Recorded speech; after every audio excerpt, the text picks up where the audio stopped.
So good evening, everybody, and welcome along to Ely Cathedral Business Group's Zoom that we're doing today, which is a really interesting topic that we're talking about today. And I cast my mind back to sort of 5 years ago when probably in the workplaces we didn't really talk about things like mental illness and mental health.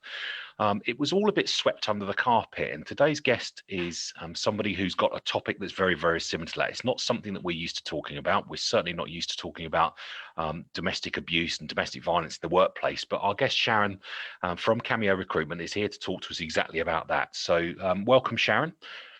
Hi. We can't see your, we can see your face now. That's good. Can you see me? Am I there? We can see you. We can see you. So Sharon's the director of Kameo Recruitment in Cambridge. And is it fair to say, Sharon, that you've made it your life's work to not only place great candidates, but also to talk about domestic abuse and Absolutely. the impact in the workplace? So over to you. Let's do the presentation. Let's have a chat afterwards. But Sharon, over to you. Brilliant. Thank you, Jeremy, and thank you everyone who's listening today. As Jeremy said, this can be quite a sensitive topic to talk about. So first of all, I'd like to say if any of you do feel that you need a moment away, it's absolutely fine to go away, come back. I know this is being recorded as well. So the role I play, a lot of people do ask why, as a recruiter and an owner of a recruitment company, I campaign regularly around domestic abuse. So the reason being, I'm a survivor myself. I've been in recruitment now for 10 years. The time has flown by, but for me, I realised that I had a platform of businesses in my network that I could speak to try and get them to understand the importance that a business plays when it comes to domestic abuse. So I set up my own business, Kameo Recruitment, in 2018 to be able to campaign and use as a platform to do this. I raise awareness of domestic abuse.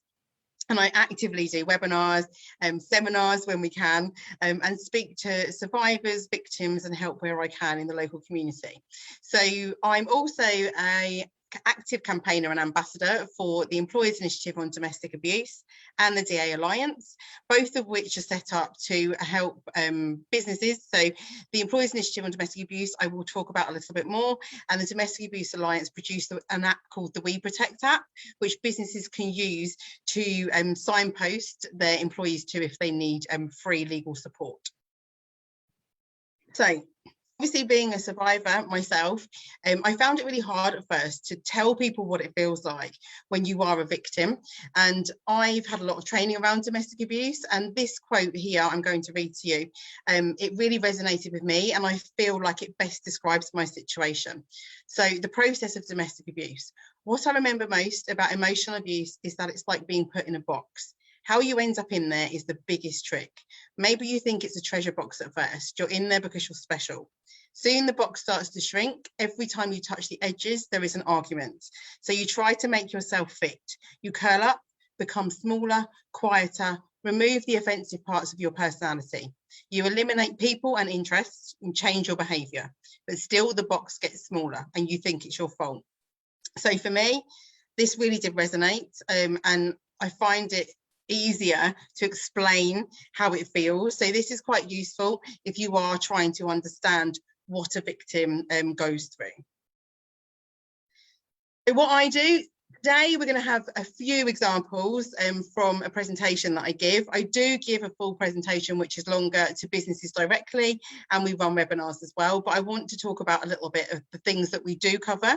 So an overview of what domestic abuse is, also how it feels to be a victim, the common myths as well. So unfortunately, with domestic abuse, it does become apparent that people will use excuses or think that there are reasons why people do commit abuse, the many forms that it takes and some examples of each type, how businesses can support their employees, which is really important, and statistics to demonstrate that it doesn't discriminate. Unfortunately, domestic abuse is something that happens to everybody. So what I'm going to do today is show you some examples of the slides from our presentation, which will hopefully educate you around domestic abuse. So this here is called the Duluth Wheel. It's also known as the Power and Control Wheel. This is very, very useful. It's a tool that's used to understand the different types of abuse. And this, if I'm honest, is the one slide that people really take away from when we do our presentations, because it's understanding the different levels and the different things that can happen. I've had people that I presented to that have then gone away and said, after your presentation, I realized that I was in an abusive relationship, but I didn't know I was at the time. It's very useful as well for speaking to victims if they do come forward, to try and understand what they've been going through. Obviously, the purpose of helping someone is to signpost to the relevant support networks, but this just gives a talking point to try and understand if someone can see that they are a victim. So I'm going to talk through this and relate some of the examples to myself as well. So coercion and threats, this is very common. So someone carrying out threats to hurt themselves, to hurt you, making somebody commit a criminal act. There is a lot of threatening behaviour that goes on in domestic abuse. Using intimidation, so making someone afraid through actions, gestures or looks, and this may include things like damaging property, displaying weapons. For me, this did happen quite regularly, and there was damage to my home, but it was the fear of that happening again, because you live on eggshells and you don't know when the next thing is going to happen. Emotional abuse, so putting somebody down, name calling and playing mind games and humiliation. This bit is really, really horrendous. I experienced both the physical and the emotional side, and actually for me the emotional side was much harder. I'm confident, I like to think I'm a confident person, and even though on the outside I continued to do my job in recruitment at the time, inside I was losing, and I actually lost a lot of my confidence, because when someone's constantly putting you down, making you feel not good about yourself, it does have an impact however strong you are. And this is one of the things that perpetrators will use quite often. Using isolation, so controlling another person's movements or controlling what they read, they watch, who they talk to. It even comes down to what music you're listening to, for example. For me, my perpetrator blocked my best friend's phone number in my phone, and I didn't realise until she actually rang me at work and said, what's going on? Over time, I started pulling away from my family as well, and that was because he would say, oh, we don't need to go there today, or no, we're not doing that. And over time, you don't realise time flies, as we know, and you realise it's been months since you've seen somebody else you care about, but it's done in a very clever way. Minimising, denying or blaming, so making light of the abuse or saying it didn't happen as well. That's quite often. So as a victim, you then start feeling like, did I imagine this, or was it as bad as that? So you start questioning yourself as well. There's another thing called gaslighting, which is where perpetrators will make the victim feel like they've imagined things exactly the same as this, or things weren't as bad as that, or no, that didn't happen. So people start questioning your own sense of self, and in terms of what's happening, it's really hard for a victim to then process it. So using children, unfortunately, this does happen. So making them feel guilty, using the children to relay messages. So if somebody does get out of a situation and they've still got access to the children, they'll often use the children to relay messages, or a reason to then have to see their victim again. Gender privilege, so treating your partner like a servant, making all the big decisions, acting like a master of the castle, and enforcing male and female roles. Now, this is one of those areas that I do agree with, but I also have friends that are quite happy with that arrangement in their relationship. One of them loves cooking, and they happen to be female, and that stereotypically would be the person that would, before do that kind of thing. So I think it's being aware that it's not always abuse as well. So if in a relationship these two people have consented and they're happy that that arrangement works, then that's not abuse. It's when someone's choice is taken away from them and they're told what to do. And again, this relates to the economic abuse. So it's preventing someone from getting or keeping a job, not allowing access to their own money or their joint account, or giving an allowance, or just taking the money in general. And again, I have friends that are better. One of them's better with the finances. So they've agreed that the money will go in to that person's account, they'll sort it out, and then they'll split the rest. Again, that's absolutely fine, but it has to be consensual and people have to agree to these things. So as you'll see from this, there is so many different aspects to domestic abuse, and there's so many different levels and within each of these areas as well, that go from the mild abuse to the really full-on physical, emotional abuse. But this gives you an idea of what people can be going through as well. So another thing that we talk about when we go through our full presentations, we touch on the LGB community, we touch on the BAME community, if that's the right word to use at the moment, and also the male victims. We go through that in a lot more detail, but I know we don't have hours and hours today. But I think it's really important that we are aware that it happens to men as well. Men are victims of domestic abuse. I have friends that are male that have unfortunately experienced both physical and emotional abuse as well. And I think for men, it can be quite hard to come forward. They find it harder to open up and say, this is what's happening to me. But unfortunately, you'll see from the statistics here, we do have a lot of statistics that we give in our presentations. 1 in 3 victims of abuse as a whole are male. And men are nearly 3 times less likely to tell anyone that they're suffering from domestic abuse. So recently I've done presentations in construction companies because they were really keen to put it out there. Stereotypically, whether it be right or wrong, they do have more of a male dominated workforce, and they wanted me to speak to them to try and get them to understand that it is okay to talk, and actually whether you're male, female, black, white, young, old, it shouldn't be happening to you. And men, unfortunately, are being killed by their current or former partner. And in terms of refuges and safe houses, there's definitely a lack of them for the male population. So we do go through a lot of statistics in our, as I said, our full presentation, but why we do that is to try and make people realise that it can happen to anybody of any background.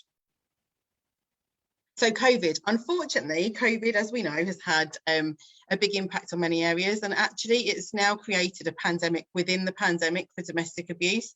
Unfortunately, victims have been locked in their homes with their perpetrator for a very long time. We are starting to come out of that, and statistically, all of the helplines, all of the charities are seeing a very big increase in people looking for support. But as you'll see again from these statistics, some of these are from at the start of COVID, but in April, May and June, this was last year, roughly 1/5 of all offences recorded by the police were flagged as domestic abuse related. 76.1% said they were having to spend more time with their abuser. And as you'll see from these other statistics, it is unfortunately something that we are tackling, and work can really come in and support on that, because a lot of these people will be working, and so being aware of what domestic abuse is and being able to support in the workplace is so important. So the warning signs, again, not all of these are because of domestic abuse. It's trying to give you an idea of the things that you could look for in your employees, in your colleagues, and actually think about whether these signs could be something to do with that. We do know that obviously at the moment with people working virtually, it can be harder to notice these changes, but as people start coming back to the workplace, it's really important that we're looking out for each other. So work productivity, the change in the person's working patterns, frequent absence, lateness, or needing to leave work early. For me, it was a case of I needed to leave work on time. So 5:30 came, I was out the door, because if I was 5 minutes late home, I was accused of all sorts of things. So for me, there was signs in the workplace. If my phone rang at 12:30 in the middle of the day, I love a conversation. So I would spend 20 minutes speaking to somebody. If it rang at 5:25, I would be as quick as I could to get that person off the phone and say, yep, no, that's right, I'll call you tomorrow. Or that it changed, my behaviour changed. And actually, when my situation came out, the people I worked with, especially the lady that sat next to me, said, yeah, there was definitely a change, but nobody asked the question. Also, absence is really, it can be quite hard to deal with, as we know, in businesses, but just think about whether it could be down to domestic abuse. When I was having my training, there was a story that I heard of a woman that was working in an office-based role, and her partner wanted to stop her from going to work. So if she didn't do what she was told in the morning, he hid her shoes. He took all of her shoes to work with him, and she couldn't go to work because she couldn't walk down the road with no shoes on. She couldn't go to the local shop and get shoes. So she ended up, this is what he did to her a number of times. And then she ended up losing her job. But when she actually got the courage to go in and say, look, do you know what, this is what's happened, that business then helped her get out of the situation and actually gave her a job in another office in a different part of the country. But no one would have ever thought that this person didn't have the shoes to get to work. So that is quite a far-fetched situation, but it does happen. So it's worth bearing in mind these things could be involved in it. Reduce quality and quantity of work, so missing deadlines, a drop in the usual performance, a change in the use of the phone or email, so a large number of personal calls or texts coming in, avoiding calls or a strong reaction to calls, texts or emails. Again, I can relate that to myself. There was one time actually at Ely Cathedral, I went to a networking event there and I was on the stand, and my then perpetrator turned up and he had no reason to be there at all. And I panicked. It was horrendous. I didn't know what to do. I was trying to do my job. He was in the corner. My colleagues thought he was there for a work reason. I knew he wasn't, and he was just checking on what I was doing. So at that point, it was, you know, people will turn up potentially at workplaces as well. And he would constantly call my work phone. And again, I would sit there saying, yes, yes, while he's screaming down the phone at me. So you could see that my demeanour and the way that I was coming across completely changed. Some people spend an increased number of hours at work for no reason as well, so that's worth bearing in mind. Some people do just like work. I love working now, but again, that could be a sign. Frequent visits to work by the employee's partner. As I just said, mine used to turn up at networking events, but he did also used to turn up at the office quite regularly. Changes in behaviour, so someone who conduct is out of character of previous behaviour, and all of a sudden someone becoming anxious, frightened, depressed. You will notice changes potentially in your workforce. And being isolated from colleagues, that's another thing that does happen. I wasn't able to go out on work nights out. I'd have to make excuses, which was really hard because I wanted to go, but it was easier for me to say no. But before that, I used to go out all the time. Again, touching on obsession with leaving work on time, that's what happened to me. Secretive regarding the home life and worries about leaving children at home.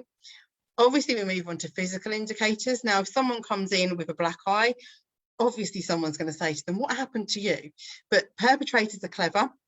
They will often hurt victims in places that isn't so visible, so you can't see, or will do things that could be something else. I had my fingers broken, and I was able to say they were trapped in a door, and people believe me because that's a believable story. And obviously it could have happened that way, but it's just being aware if someone has things quite regularly, it might be a concern.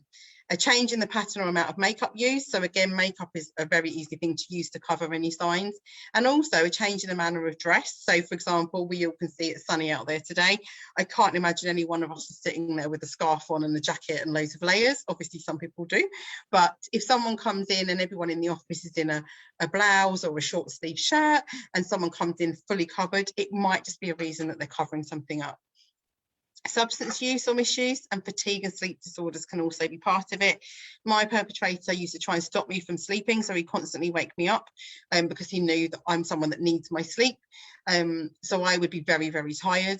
But obviously with stress and things as well, some people will experience stress and they won't be sleeping well. Other indicators, so the partner or ex-partner stalking an employee in or around the workplace or on social media, or exerting a large amount of control over the workday or demands, and isolation from friends and family. So we all know when we meet someone new, we like to spend time with them potentially. So it might be that your employee decides that they want to spend time with their new partner and they're really very happy and they don't see their family, which is fine. But also if someone's a very family orientated person that used to go around their sisters, their mums or brothers for dinner every Sunday, then all of a sudden they stop completely. It is worth saying, oh, okay, is that your choice? What's going on there? And it'd be quite hard to ask these things, but we'll move on to that in a minute. So barriers to disclosing. It can be really hard to disclose that you're going through abuse. There's so many different things that go through your head when you are at that point as a victim to say, this is what's happening to me. And some of these are the reasons. So people don't want to recognise that they're being abused. Sometimes it's happened for so long that people don't even realise that that's what's happening to them until someone points it out to them. Feeling embarrassed, humiliated and ashamed. This is a common one. I think people blame themselves, but actually you can't blame yourself for being a victim of abuse. It's not the victim's fault. The perpetrator is the one that shouldn't be doing it. So I think for me, I did feel embarrassed and I was really, I suppose embarrassed is the right word to say to people that this is what happened to me. But then when you realise actually nobody should experience this and it's never the victim's fault, you just have to get your head in that right space. Concerned about confidentiality as well. That's something that really comes up because people don't want other people to know their business. A fear of making things worse as well. Statistically, a victim is most in danger when they leave a relationship. That's what happened to me. I put myself in danger. Had I have known all of the things that I do now, I would have probably gone about it a different way and sought the support that I needed to make sure that I left in a safe way. I'm very fortunate. I nearly became a statistic 5 years ago. So for me, the realization of, I thought I was getting out of my situation, but I actually, like I say, put myself in so much danger. So that's something to really bear in mind if you do have somebody that opens up to you and speaks about it.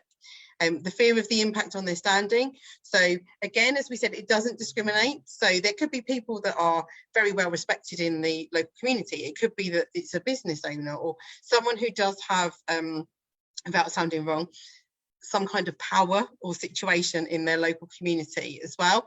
So again, I'm going to draw back to experiences as well. A lot of people that are quite high in their career and have worked their way up, that can be a reason for abuse as well, because the dynamics in a relationship change. So if two people are going like this and one person goes like that, that can impact somebody and start them on the abuse because they're not happy that they've got a different balance in the relationship. And again, that's what happened with me when my recruitment career started going, and my then perpetrator didn't like the fact that I was becoming successful in my own right in what I was doing. So it is really key to bear in mind that actually people that are in the top levels of the business, however you want to put it, could be experiencing it as well. And it's not just something that happens to people in lower paid jobs. It happens to everybody. The fear of being judged or seen as weak as well. Again, people don't want to come out and say this happened to me because they don't want people to think that they've been weak, but actually coming forward and speaking up makes you brave. It doesn't make you weak. And I think that's something that if someone does disclose, that you need to be really aware of and say, you know, you're doing really well speaking about this without sounding patronising. And believe the abuse is their fault. So unfortunately, if people have been manipulated for such a long time, they feel that it's their fault that this has happened to them. So again, that might stop people from coming forwards. So what have I been doing? Obviously, my presentation, when I do the full presentation, which I'm happy to do to anybody that would like it, it goes into a lot more detail with regards to how to start the conversations, what you can do, who you can signpost to, all of those things. But what I realised from doing my education with businesses was that businesses were willing to listen. They showed a really keen interest to find out more about domestic abuse and what they could do in their workplaces. But as we know, a lot of businesses don't have the funds to put into creating policies and making sure that they do things the right way. So I realised there was a gap and actually thought, what can I do now? So I partnered with HR Dept, who are HR consultants across the UK, the Employers Initiative on Domestic Abuse and the DA Alliance, and we've created a policy. It's called Sharon's Policy, and it officially launched back in March this year. What it is, it's a free policy. So basically there's two parts to it. You have the guidance notes, which are the policy legal wording, shall we say. There's also been checked by Hogan Lovells. They're a global law firm. So it's basically ready to implement into a business. And then what I've done with the DA Alliance is written pages of guidance that can be implemented into businesses by choice, shall we say. So what it is, we call for people to recognise, respond, record and refer, and under each of those headings there is examples of things that you can do. And I totally appreciate not every business has got thousands of pounds if somebody comes forward to go and help them rehouse them or things like that. With some businesses, I know Vodafone has a really great policy where they do offer unlimited leave. But a small business, even my business, I couldn't do that. We don't have the funds to be able to do that. But it gives you the different ideas that you can put in place. And there are things that don't cost money. So if someone comes forward and says that they're a victim, take the perpetrator off as their next of kin on their documents. Because if something happens, you don't want to be calling the perpetrator. If somebody's working on reception, for example, and you know that that perpetrator is harassing them, move them off of reception, still give them the phone line, but they don't necessarily have to be the one that's facing or customer facing, shall we say. But there is so many different tips that are in this policy and the guidance notes that you can use. So there isn't really, I'd like to think, an excuse for businesses not to start making a stand against domestic abuse. And obviously I'm around to offer support. I can give presentations. I can talk to people about my own personal experience in depth to get people to start listening and really taking a stand. So along with that, which where it comes in really well, is that I am an ambassador for the Employers Initiative on Domestic Abuse, and we are a community of large and small businesses who come together to share learning and resources. If you join IDA, it's free of charge. You get a free toolkit as well. So again, there's some really useful tips of things that you can do within the workplace. And in the toolkit is a copy of Sharon's policy. I forgot to mention, if you do want to get it, you can also download it from the Kameo Recruitment website. We have a domestic abuse tab at the top and it takes you in, and down the bottom is the policy for you to have a look at. And what I would urge you to do is have a look at IDA as well, because it is free. Vodafone, Goldman Sachs, we've got Collinston Group, loads of the really big name companies are members of IDA, but a lot of smaller ones are now being encouraged to join. And it's really good because it's a community, there is support that's offered. And every 3 months there's a free networking event so people can listen to what's been changed. The domestic abuse bill came out recently. So there's a lot of changes and a lot of good work being done, but we need smaller businesses. We need everybody to be taking a stand. So hopefully that's given you a bit of an overview, and I still have my voice. I'm a bit croaky today, I do apologise, with regards to understanding what domestic abuse is. And the one thing I would say is there was good and bad things that happened with me when I went through it, but at the time my employer didn't have a policy in place. They didn't understand domestic abuse. And for me, the difference that they made at the start was absolutely fantastic. They were very, very good. They allowed me to use the company pool car. They allowed me to do all the things that I needed to do. But then the one thing that I am really keen on people understanding as well is that it doesn't just end overnight. So my case went to Crown Court, and it was 6 months after, and I had to spend a week in court, but I had to take annual leave. And that's purely because they didn't have a policy in place, and they didn't know what was right or wrong to be able to give me. But those kind of things are in a policy, and it would say that if somebody needed to take time off to go to court, it's not exactly an annual leave, it's not a fun that, you know, can a business put that in so that managers then know that it's okay for them to say, yeah, absolutely, go and do what you need to do. So there's so many things that can be done and so many changes that can be made. But the biggest thing as well, I think, is if someone's working, for me, work was my safe space. It was my escape, and it was the only place that I was away from my perpetrator. So if businesses come forward and say, we have a domestic abuse policy in place, we understand that people can go through this. And if you look statistically, 1 in 4 people in their life will experience domestic abuse. So if you've got businesses that have got 200 people, you've probably got people that are going through it right now. And if you can create a safe space within your workplace so that victims know they can come forward and say, I'm experiencing this, please can I have some support? You can then go and get that support. So you're signposting. So for example, in Cambridge, you've got Cambridge Women's Aid, you've got Men's Aid. It's about being able to offer that victim a safe space to get the external support so that they leave the relationship in a safe way, or they make that choice to leave the relationship when they're ready. But you're giving them the tools to do that. Your job is not to save somebody. You can't take the responsibility for them. But if you can create somewhere that gives them that safe space, then absolutely you could just be changing or saving someone's life. So hopefully, as I said, that's given you a bit of an overview, and I'm more than happy to answer any questions. I'm fire away. I'm happy to answer. Sharon, thank you so much for that. I mean, I've seen you do deliver that talk before, and it is so inspirational, and it's something that we all need to think about. And I've got a question, and that's in a workplace that's larger, is it harder to spot the signs? Because I'm assuming if you're a director of a larger business, you might not be on the shop floor. What's the best practice from then? To be honest, I think, yeah, if you're in a big company, obviously the HR team are going to be quite far away from the people that are, you know, maybe doing other jobs. In a smaller business, it would be easier to maybe pinpoint these scenarios and these situations. But what we're campaigning for is that businesses have the domestic abuse policy in place.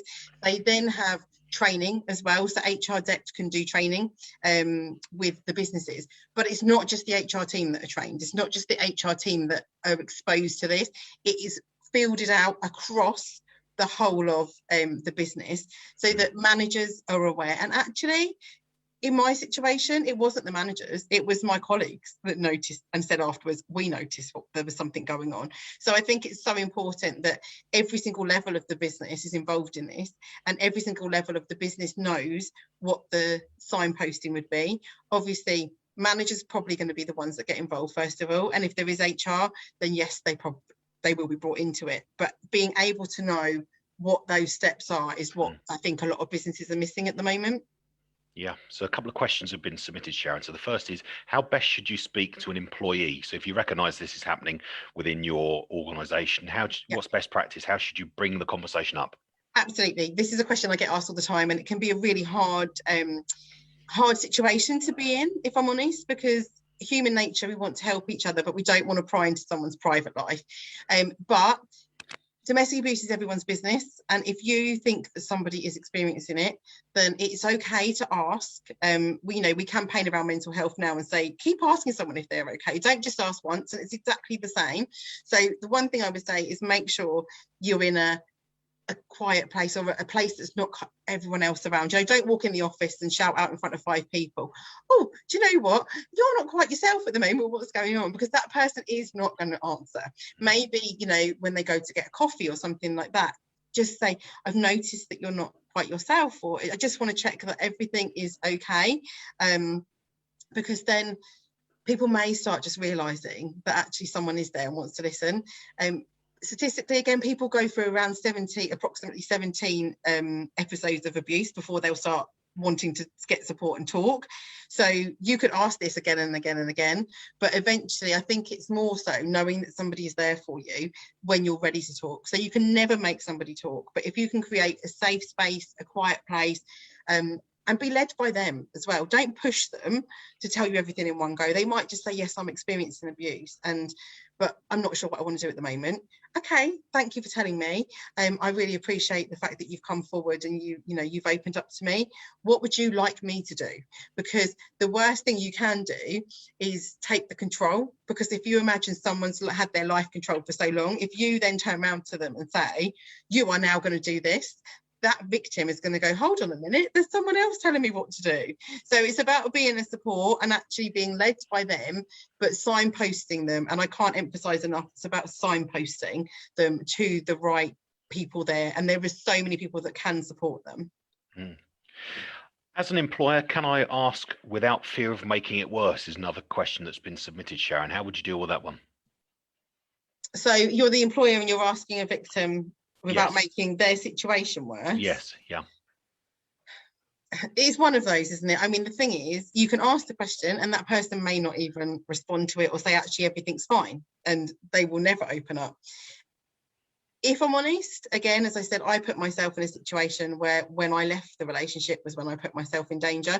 So yes, it is statistically that the relationship will get, the situation will get worse if someone is potentially going to leave. But this is why, if it's done by signposting to the right people, you can offer that support. If they need the police involved because you find out that things have gone to that level, get the police involved and get them protected. If they need, to be in a refuge, do they need to leave? What does their situation look like? Are they is it their home? Is it the perpetrator's home? What is that situation? But this is where all of the external support can come together and really support that person. But yes, most people's situations will potentially get worse, but actually they'll then live a happier life. So it wasn't easy for me to do what I did, but I regained control of my life and I'm now doing things that I never thought I would be able to do. So it will potentially get worse and be really hard for that person to go through. But as a business, what can you do to support that person? Can you give them flexible working so that if they're struggling in the office, they can go home and work from home? Or can they change their hours? So if they're being stalked by their perpetrator, for example, we'd hope at that point they would have some safety from the police. But if that perpetrator knows that they get the number 5 bus at 8 o'clock in the morning, can they change that to get the number 7, or the number 5 bus at 7 o'clock in the morning? So it's all of these practical things that might just be able to help. But a really good question. It doesn't, domestic abuse doesn't just stop overnight. Sometimes it does. Sometimes people will leave their perpetrator and the perpetrator does go, and probably, without sounding wrong, unless they get support, will move on to somebody else. But it is being aware that yes, there probably is likely to be some support that victim will need. Yeah, great. Thanks, Sharon. Last 2 questions. The next you've pretty much answered, I think, because it said, should businesses have a policy? And you've mentioned there Sharon's policy. Just remind us of where we can download that, Sharon. Yeah, absolutely. I think for me, the policy was the thing that I realised that was missing, and I totally understand. We're a small business. I don't have hundreds and thousands of pounds to, pay people to write policies for me, which is why we created this policy. So having a policy is the starting point. You can get it from the Kameo Recruitment website. So as you can see, Kameo behind me, Kameo recruitment.com, and at the top there is a tab called domestic abuse. If you click on that, it tells you about the work that I do, and at the bottom there is the downloadable policy. But what I would say with that is, it's great to have a policy, but you need to implement the policy, you need to use the policy, you need to regularly be speaking, include it in your induction processes as well. So when people come and join you as a business, you talk through, we have a wellbeing program, we have a mental health program, but also we have a domestic abuse policy, so that people know from the start when they join a business that if they do end up in that situation, that they can come forward and ask for support. That's great, thank you. So a question from one of our viewers that says, does mental health first aid training include awareness of domestic abuse? What a great point that Kevin asks. Absolutely, really, really good question. Not that I know of. I think mental health is very much focused on the anxiety, the depression, those kind of things. But actually, that is such a good question, because domestic abuse causes mental health issues. So I had anxiety. I really struggled. Even with things like driving, I used to have panic attacks when I was driving from the thought of going home. So mine was anxiety. But yes, it definitely should be part of the mental health training, which is really important. And I know the domestic abuse trainings, there are some really good domestic abuse trainers. I say I educate. I don't give certificates to say that someone's, got this. I educate, and I try and get people to want to listen and learn more. But there are trainers that are experienced in full-on training of domestic abuse that do cover the mental health side as well. But really good point. I think anyone who teaches mental health should be looking at the impacts of domestic abuse as well. Great, thank you very much. Another comment here, I'm not going to read the name, but it says, having gone through it myself, the belief is that there is light at the end of the tunnel. So yeah, really good. And I think it's fair to say, Sharon, that you echo that, and you've become an ambassador for this whole issue because of your experience, and you've made a difference, and that's been, would you say, part of your recovery? Yeah, I think so. I think for me, I knew what was happening to me was wrong. Some people don't recognise that what's happening is wrong, and that's something that it can be really hard for people to face, because when someone then turns around and says, hold on a minute, that relationship you're in isn't quite right, that can be really hard for people to digest. I knew what was happening to me was wrong, so I didn't need someone to say when I split up with him that, what happened. I knew what was happening, but I couldn't get out of it. I was like the box comment that the quote that I read really resonates with me. But I think it's one of those situations where life can be hard and can throw things at you, but coming out of it, and for me, talking to people, campaigning, I know, without sounding wrong, I know I've saved lives. I've been told that I've saved lives just from doing these talks and getting people to listen. And for me, that's my healing process. If I can go away today knowing that people on here have listened, and even if they've learnt one thing, or they've thought, do you know what, I just want to look at the policy, that's that starting point. So if we can continue this work, and I know there are some fantastic people that do what I do and speak and campaign and talk about their experience, hopefully the more people that listen, the more people we can get to understand that we need to take a stand. It will hopefully stop these things from happening. Yeah, as I said in my introduction, I think there's this big myth, as there was about mental health a few years ago, and it's just really quite worried about how you should process that information. Charlotte's asked a great question here. Should you ever step in on behalf of the victim if you have reason to believe that they are at serious risk? Grey area, because confidentiality, if I'm honest. If you can build that confidence with the victim, and get them to understand that they are in danger, then yes, it depends on the relationship. Obviously, for me, I would say yes, if you think someone's going to go home and they've been threatened by a partner that said, I'm going to murder you tonight. I mean, I'm talking far-fetched here, but it does happen. Then yes, I would call the police, but you can't go around knocking on that door, because the problem you have is if you knock on the door and the right people aren't put in place to help, because I've heard of situations where the police have gone round, for example, they've got someone said this, or the neighbours have said this, and this is what's happened, or someone's reported it. They'll step in. There's not enough evidence. That person then gets released and goes back and does things 5 times worse. So it's a really, really hard scenario to be in. And actually, if you think someone's a victim, it can be hard to watch. I'm speaking to people, I regularly speak to people that are in positions that they're not quite ready to leave, or they're ready to leave, or they're getting help from Women's Aid or Men's Aid, but they're not ready to go yet. So the one thing I would say is victims at the time are the best place to protect themselves. And I think other survivors would understand that. I knew how to not manipulate, but manipulate the situation so that I was safe. I knew what made him step over the line. I could tell what mood he was in. I knew if he was in a certain mood, what I had to do to keep him calm. So as much as you do want to step in, it could, if I'm honest, make it a lot worse. But if you can get that victim to talk and have support, the right support and the right help in that workplace, if you're in a workplace, for example, and get them to have that, they can then make a decision based on what they know and can be safe when they do it. So it's a bit of a grey area, but unless you think someone is potentially in real danger, I wouldn't just step in at that point. Charlotte, thanks for a great question, and thank you, Sharon, for answering it. Final comment here, Paul Baker. Hello, everyone. I'm here tonight representing KL1 Radio in Kings Lynn. They have a platform to their teamwork initiative to bring this evening's topic to our listeners. So Sharon, get in touch with Paul, and it sounds like there's even more of an opportunity there to amplify your message. So absolutely fantastic. So I'd like to take the opportunity, Karen Livermore from Kameo Recruitment, thank you very much for delivering this talk to us tonight. It's such a great thing to talk about when it's one that most of us don't, so we really appreciate you having on. Thank you to our viewers on Facebook Live, and also thank you everybody for joining us on this evening's Zoom. If you'd like to know more about Ely Cathedral Business Group, please visit our website, which is ecbg.org.uk. There you'll see lots of opportunities of our forthcoming events, and the great news is we're back to face-to-face. So of course we'll be meeting lots of you at Poets House moving forward. There's lots of dates coming up there.